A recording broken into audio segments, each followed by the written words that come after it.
bagay or napakaraming mga pangyayari sa ating buhay ngayon. Mga ganap no na parang tingin natin ang daming uncertainties. Punong-puno ng pangamba, di ba? Marami sa ating mga tao ang naguguluhan kung ano ba ang darating sa araw ng bukas. Pero meron kasing isang pamamaraan dyan para kahit papaano maranasan natin yung kapayapaan sa ating kalooban. Baka nakakalimutan natin kasi na manalangin. Kasi alam niyo po, ang panalangin, yan yung pamamaraan natin kung paano tayo nakikipag-communicate sa ating Panginoon. At dito mismo sa Revealed City Church, ito po, nagtakda ngayon ng 12 oras na prayer and worship. At dito ngayon ako, naglakwat siya. Okay? Tara na po at makijoin kayo at ma-inspire, ma-encourage sa activity na ito. Who knows, pagkatapos nyo itong mapanood, marunong na tayong manalangin at naisip na natin na meron pala talagang pamamaraan kung paano tayo makikipag-communicate sa ating Panginoon.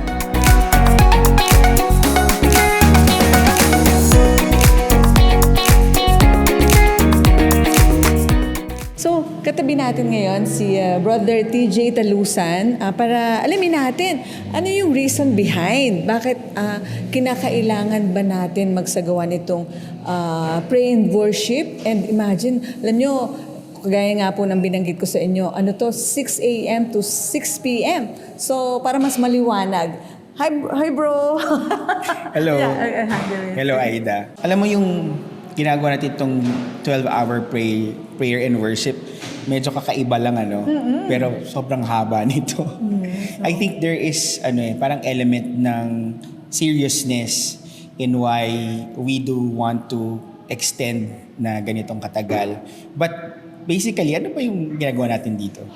Hindi naman to special. Because prayer is a natural conversation natin with God. So lahat naman tayo nananalangin, diba? Lahat tayo nagpipray. And, when we wake up in the morning, nagpipray tayo. Kapag bago tayo kumain, nagpipray tayo. And I think what we're doing here is, kasi dami rin nang nangyayari sa paligid natin, mga calamities, diba? Recently, yung krising, tapos may mga bagyo pang paparating. And we want to set aside time. Of course, may calamities. Meron din calamities tayo sa pamilya, sa buhay natin, may mga problema rin tayo. And when we do approach God, alam niyo, ang ganda lang ng invitation niya na when we draw near to Him, He will draw near to us, sabi sa Bible. And God is not a distant God. So hindi siya yung malayo, hindi siya yung, alam natin na nasa langit siya. Pero He's also a personal God. At any time, yung mga concerns natin, yung mga dinadala natin sa puso natin, sa buhay natin, problema man yan sa trabaho, problema man yan sa school, pwede natin yan ibigay kay God. And so, today, we're just setting aside time. Walang distraction. Pwede naman mag-pray sa bahay Pero minsan, dami mo ring distractions doon, diba? And so, we're gathered here with other fellow believers na nananalangin, nagsisik sa will ni Lord para sa buhay natin. And then of course, as we lift up our concerns, our burdens, may promise naman siya that there's an exchange. That, Jesus is the Prince of Peace, diba? And He promises us, diba, sa Bible na He will give us peace. Peace that transcends all understanding in Christ Jesus. So as we do this, kahit wala pa yung answered prayer, kasi di ba minsan yun naman yung hinihingi natin kay God, Lord, sagutin mo na yung prayers namin. Pero while we're still in that waiting moment or season, alam niyo yung kagandahan kapag nananalangin tayo, ito personal ko na rin na an experience, is meron kang peace na kahit sagutin ni Lord today, bukas, or next month, or next year, alam mo na nandyan siya. And for me, that's already comforting. Knowing that the God who listens to my prayers is a real God. And tumutugon siya sa pangapanalangin natin. And alam mo, di ba, alam natin na as believer, no, si Lord palagi, yung time niya perfect no? Para hindi siya late, hindi siya nauuna. And ngayon, ito, in-schedule ng Rebuild City Church ito months ago pa, right? And then, recently, sunod-sunod yung yung mga nasasalanta ng kalamidad. And tingin mo sobrang kailangan natin itong, kumbaga very timely itong activity natin dito sa Rebuild. Yes, I think matagal naman na talaga namin to ginagawa na, no? Mayroon start of the year and then middle of the year. And pag tinignan mo, ang dami rin talaga kasing nangyayari. Minsan, hindi mo na nga, binuksan mo yung news, puro parang nakakalungkot. Lahat ng mga nakikita natin na balita, negative. And so, I think, maganda na we can come together na parang as one church. Na meron tayong talagang pinopursue, na meron tayong isang goal, na meron tayong mga pinapanalangin.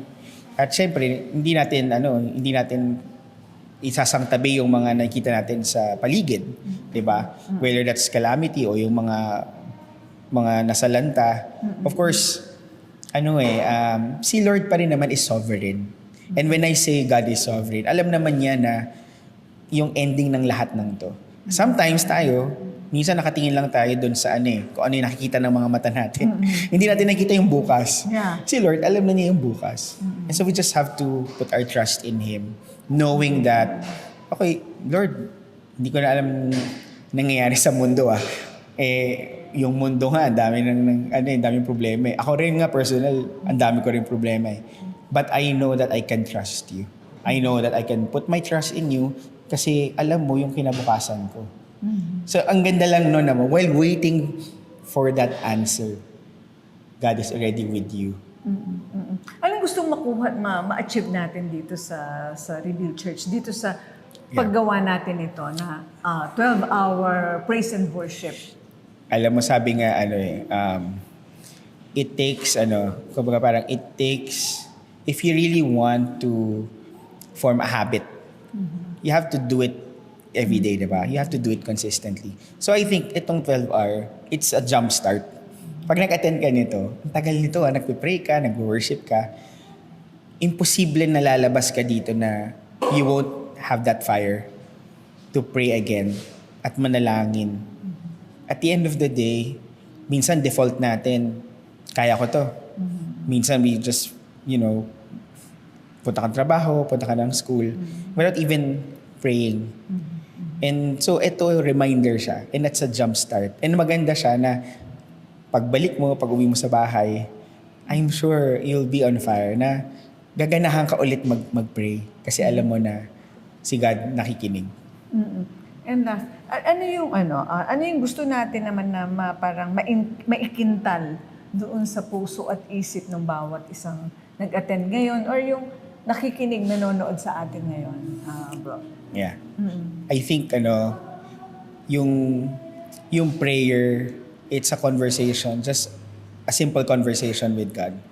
So kahit ano yung sitwasyon mo ngayon sa buhay mo, whether you're in the middle of a challenging problem or baka nasa brink of maghihiwalay na kayo ng asawa mo or may mga relationships na kailangan i-restore or sakit, 'di ba, na iniinda natin. I think si God, when we pray to Him, He will give us the faith. 'Di ba? Yung minsan meron nga sa verse sa Bible na parang help me with my unbelief. Yun yung unang prayer natin, Lord, tulungan mo ako na magkaroon ako ng pananampalataya ulit. Na alam ko na nakikinig ka at alam ko na buhay ka. And so yun yung sana na maiwan natin sa lahat ng mga nag-attend dito at dun sa mga nakikinig at sa mga nanonood ng programa mo, Aida, na prayer is just a conversation away. Hindi siya kailangan na may specific place kang pupuntahan because God is near. God is always present in our midst. Okay. Baka may pahabol ka, Tej, na hindi ko na discuss na gusto mo pang ma-impart sa ating viewers, listeners ngayon? I think maganda siguro ako bilang tatay. Okay, I'm gonna speak to the fathers. Kung tatay ka, alam mo importante yung leadership natin sa bahay. Na tayo yung mauna na i-gather natin sila to pray. Tayo yung mauna na magbukas ng Bible kung gusto mong mag-share about the Word of God. Hayaan natin na si Lord kumilos through us kasi iba yung responsibility natin bilang tatay. And maganda rin makita na one day sana lahat ng families will have a dedicated time. Maybe once a week, try mo muna, mag-gather kayo over dinner, and then you pray, not just for the food, but pray for the concerns of your family, pray the concerns of yung mga kaklase ng mga anak mo, yung mga kapitbahay nyo, o yun nga, yung mga news na naririnig natin. I think it all starts with us, tayo mga tatay. So yun yung encouragement ko, dahil napiplease si Lord when we do that. Ayun. Thank you, bro. Alright. Okay. So there you have it, si Brother TJ Talusan, no? Sabi nga, di ba bro, prayer can move mountains. So kung meron ka ngayong giants o mountains na mga concerns, problems na kinakaharap ngayon, si Lord nakikinig. And di ba bro, yun nga, yung sabi mo kanina, ito yung way natin to communicate sa ating Panginoon. At nakikinig siya. Ano man yung prayer mo na yun, kahit hinaing nga, di ba? Yeah. Maririnig yan ni Lord. Okay, so sana po na-encourage kayo at na-inspire sa aming kwentuhan ni Brother TJ Talusan. So, kaharap naman natin ngayon si Sister Jo Barberan. Oo, ayan. Siya sa nag-attend itong prayer and worship ng Rebuild City Church. Ano naman anong take mo dito, sis? Oo, anong sa tingin? Actually, it is a time for refreshing. So we had we have regular Sunday worship, but it is good that we have this because it's a corporate worship and it's free-flowing. And then you feel the presence of God truly. And then personally and even for the whole church and for the family. So, praise God, ang sarap po ng pakiramdam. So sa tingin mo, iba pa rin yung impact nito kaysa kung nasa bahay lang and nag-iisa tayo. Sa tingin mo? Yes, actually it helps a lot kasi iba pa rin yung may corporate worship na magkakasama tayo. And then, madadala mo yun in your own personal kasi pag personal, yes, may communication ka kay God, pero kailangan mo kasing mingle with other people to share God's word. Pero how? So that means you need to be in a corporate worship wherein nagkakaintindihan kayo and then you can also share what you have experienced. Okay, thank you. Platinum Pro, ang bisa ng 600 mg caplet at yerba buena, moringa, lagundi at vitamin C na mga go food for morning flexibility and whole day mobility. Kaya walang aray sa palaging pagkilos. Platinum Pro. Platinum Pro. Okay, ngayon naman, Brother Pastor, Just Coach Bernard Marquez, kaharap naman natin ngayon. Nandito pa rin tayo sa Rebuild City Church at uma-attend pa rin tayo dito sa prayer and worship ngayong maghapon. So, ngayon naman, Coach B, anong take, bakit ka narito ngayon? Bakit? I'll hold it na lang. I think this 12-hour prayer and worship has been set twice a year. So January, isang July. But I think for many of us, not only leaders, but people who attend Rebuild, we're serious about making sure that we establish that worship and prayer is one of those things that major activities natin. Because from that one, we're able to get our cadence, be able to get our direction for the next half of the year. And also parang rini-realign ni Lord yung hearts natin. Kanina nga nandun ako for the past 3 hours and it was amazing. I mean, God is just making an alignment in both heart and mind. Tulad ng song na sinabi niya, Lord, have your way in me. Ang powerful because not every day you can have this. Many of us are so busy with lives that are cranking the engine from morning to evening before we sleep. Doing what we need to do to sustain life. But this time of the year, we're able to reassess ano yung pinaka-importante. Ano yung pinaka-basic at ano yung dahilan kung bakit tayo nandito. And so this is what the prayer and worship is all about. Not giving God our requests, but giving God our hearts and mind in worship. Kadalasan nag-worship tayo the whole time, walang agenda. Sinisik mo lang kung ano yung sasabihin ni God sa iyo personally. And sometimes sa community, God gives a word for us as a marching order or as an instruction for the next few months that we're gonna do.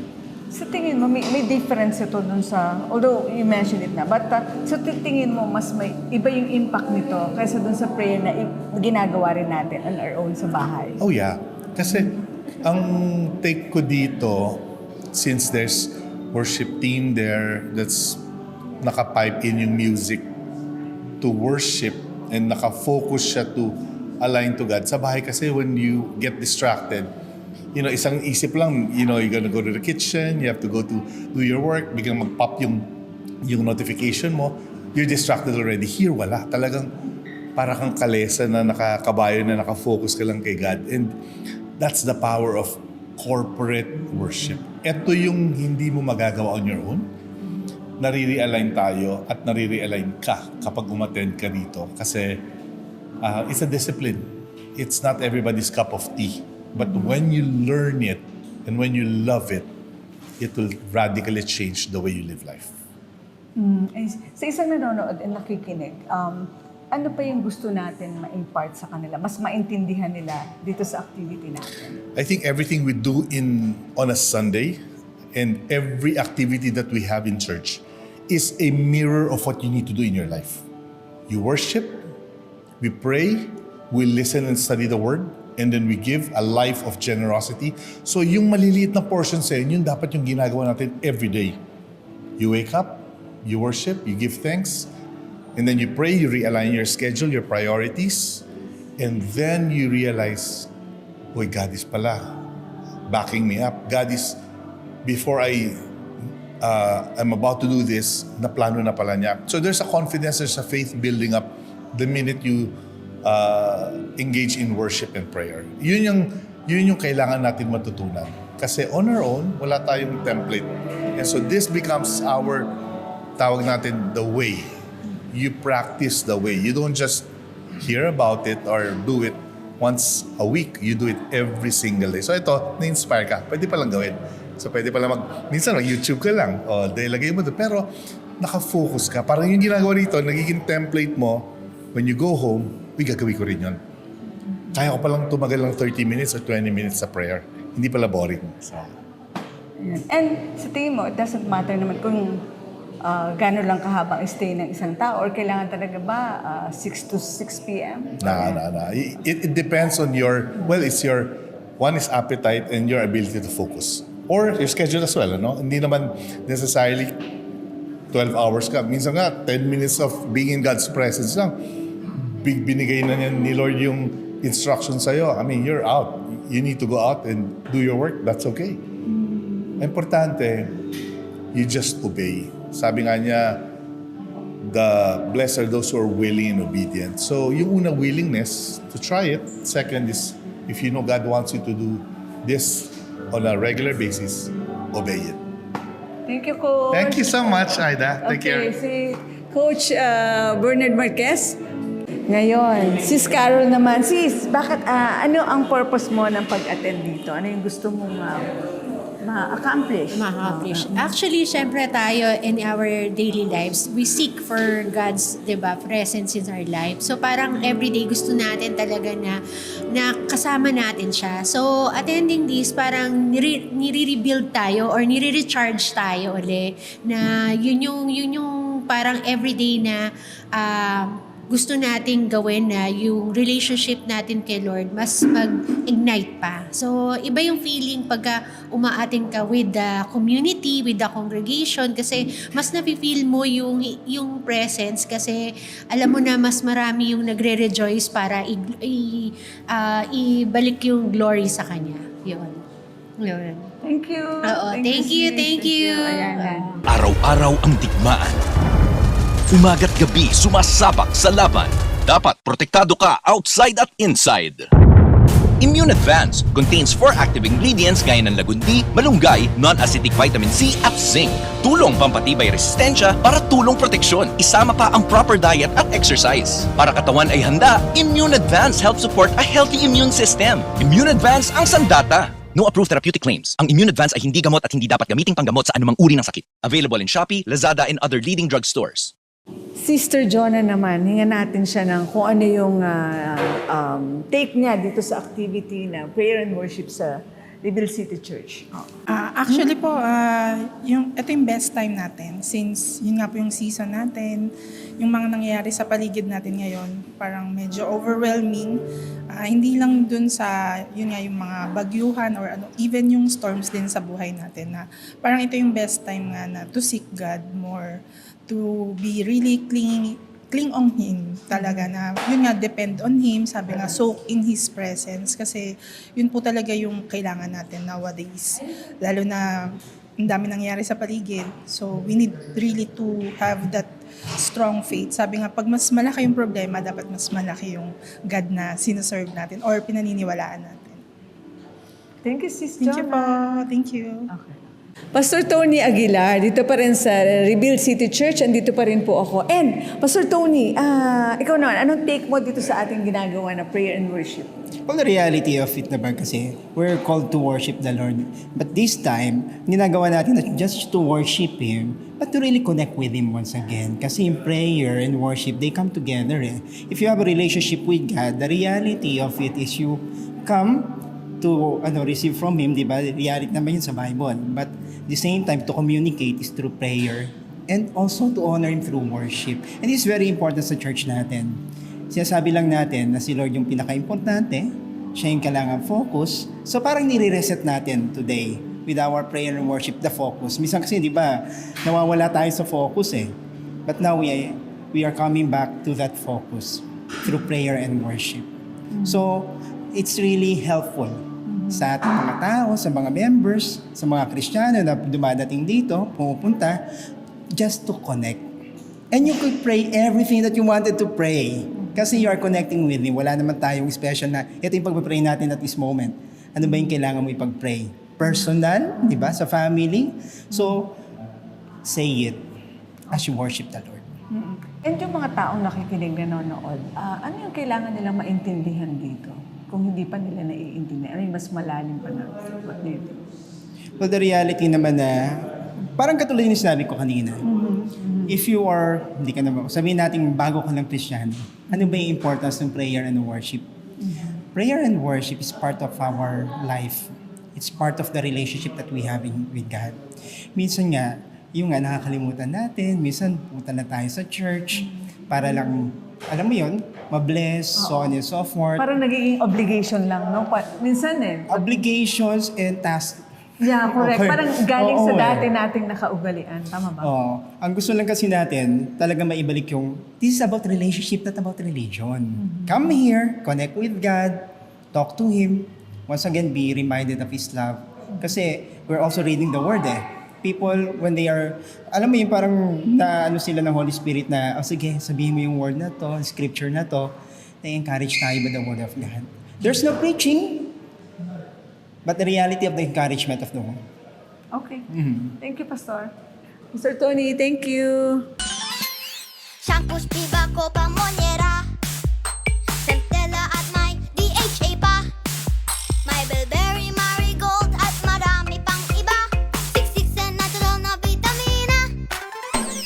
Memorize na yan. Para sa ating lahat na mag-aaral. Memorize, lagi mo lang tatandaan. Memorize lang yan.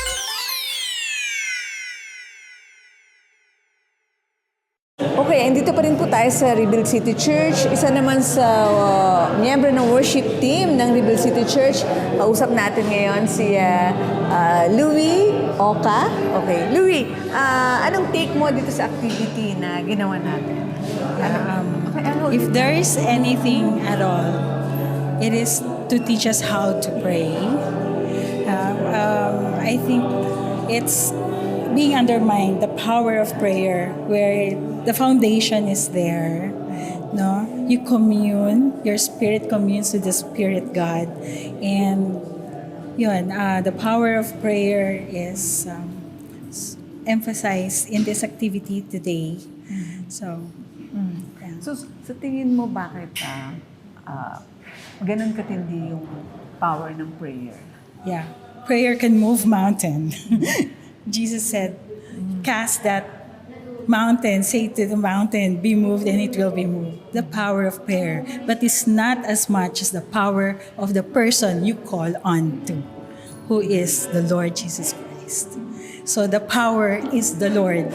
We just express it through prayer. So I believe in the power of prayer because we call upon the name of the Lord, which is the name above all names.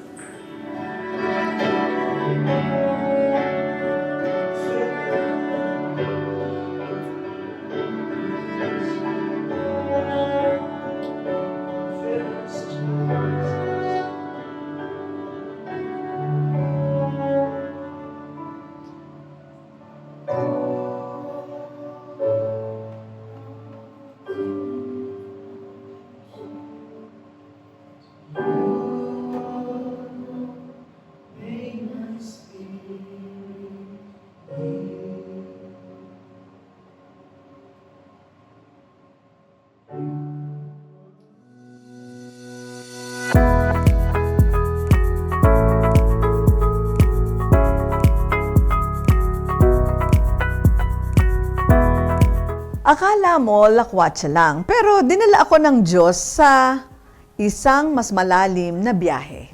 Sa isang simbahan, walang dekorasyong bongga, walang programang komplikado, pero ramdam ang presensya ng Diyos mula sa unang awit hanggang sa huling panalangin. 12 oras ng awit, pagluha, panalangin, at pananahimik sa harap ng Diyos. Hindi ito event, ito'y enkwentro.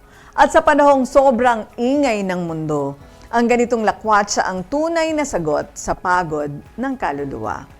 Yan ang ay dapat. Lakwatsang may layunin, panahong inihandog sa Diyos, at presensyang hindi mo makikita sa camera, pero babago sa buhay mo. Hi mga kalakwatsa! Isang kakaibang lakwatsa po ang ating natunghayan ngayong araw na ito. And sana po ay nakapagbigay ito sa ating lahat na nakapanood, nakasaksi ng episode na ito ng inspirasyon at yung desire na mas mapalapit po tayo sa ating Panginoon. Alam niyo po, isang makatotohanang relasyon natin sa Panginoong Jesus at isang ganap na pagkaunawa sa kung ano ang kanyang ginawa sa krus ng Kalbaryo ang magbibigay ng alab sa ating puso para bigyan natin siya ng papuri at kaluwalhatian sa bawat minuto ng ating buhay. Siyempre, ang lahat po ng ginawa natin, kailangan maibalik sa ating Panginoong Jesus ang papuri at karangalan at pasasalamat. Ako po si Aida Gonzalez. Hanggang sa susunod na Lakwatsang Tagumpay. Bye!